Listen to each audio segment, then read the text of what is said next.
రథం కాదు, మనసాగింది. గీత మొదలైంది. కురుక్షేత్ర డైలీ గీత జర్నీలో ఈ దివ్యక్షణం బయటపడుతుంది. ఈరోజు భగవద్గీతా శ్లోకం 1.24.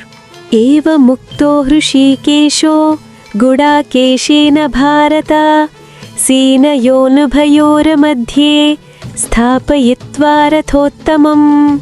అర్జునుడడిగాడు. కృష్ణుడు ఒక్క మాట కూడా అడగలేదు.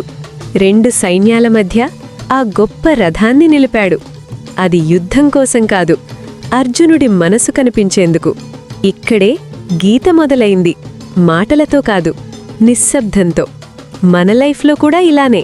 కన్ఫ్యూజన్లో ఉన్నప్పుడు ఫైట్ కాదు, పాజ్ కావాలి. రేపు శ్లోకం 1.25. లైక్ చేయండి, సబ్స్క్రైబ్ చేయండి. కురుక్షేత్రలో మహాభారతం ఫుల్ సిరీస్ స్టార్ట్ అయింది. జై శ్రీకృష్ణ.